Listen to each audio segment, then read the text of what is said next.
ये कहानी एक सत्य घटना है। लेखक ने ये घटना सऊदी अरब की बताई है। वहाँ के न्यायालय में एक मुकदमा आया जिसने सभी को झकझोर दिया। अदालतों में जायदाद संबंधी विवाद और अन्य पारिवारिक विवाद के केस आते रहते हैं, लेकिन ये मामला एकदम अलग किस्म का था।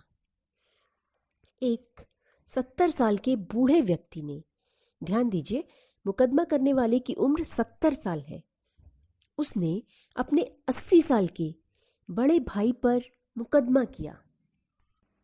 मुकदमा कुछ यूं था कि मेरा 80 साल का बड़ा भाई अब बूढ़ा हो चला है, इसलिए वो खुद अपना ख्याल भी ठीक से नहीं रख सकता, मगर मेरे मना करने पर भी वो हमारी 110 साल की माँ की देखभाल कर रहा है। मैं अभी ठीक हूँ, इसलिए अब मुझे माँ की सेवा करने का मौका दिया जाए और माँ को मुझे सौंप दिया जाए। न्यायाधीश महोदय का दिमाग घूम गया और मुकदमा भी चर्चा में आ गया। न्यायाधीश महोदय ने दोनों भाइयों को समझाने का बहुत प्रयास किया कि आप लोग दोनों महीने में 15-15 दिन रख लीजिए, लेकिन कोई टस से मस नहीं हुआ। बड़े भाई का कहना था, मैं ऐसा क्यों करूं? अगर माँ कह दें कि उनको मेरे पास कोई परेशानी है या मैं उनकी देखभाल ठीक से नहीं कर सकता, तो अवश्य छोटे भाई को दे दो। छोटा भाई कहता कि पिछले 40 साल से अकेला ये सेवा किए जा रहा है, आखिर मैं अपना कर्तव्य कब पूरा करूंगा?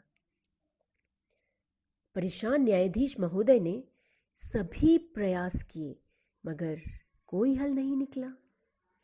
आखिर उन्होंने माँ की राय जानने के लिए उनको अदालत में बुलवाया और पूछा कि वो किसके साथ रहना चाहती हैं।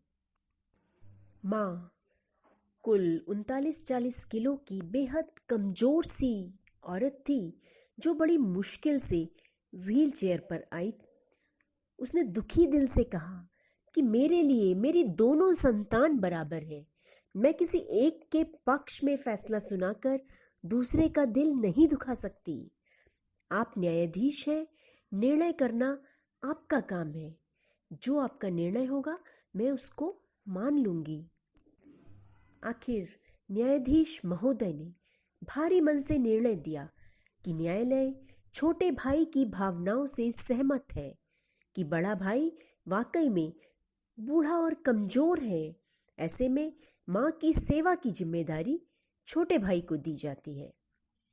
फैसला सुनकर बड़ा भाई जोर जोर से रोने लगा। अदालत में मौजूद न्यायाधीश और सभी लोगों की आंखों में आंसू आ गए। करोड़ों दिलों को जीत लिया दोनों भाइयों और उनके इस अनोखे मुकदमे ने। अच्छा लगा इस मुकदमे को पढ़कर। भाई भाई में अगर विवाद हो तो इस स्तर का हो, ये ना हो कि माँ तेरी है कि लड़ाई हो और माता पिता या दोनों ओल्ड एज होम पहुंच जाए। काश ऐसे मुकदमे हर घर में हों।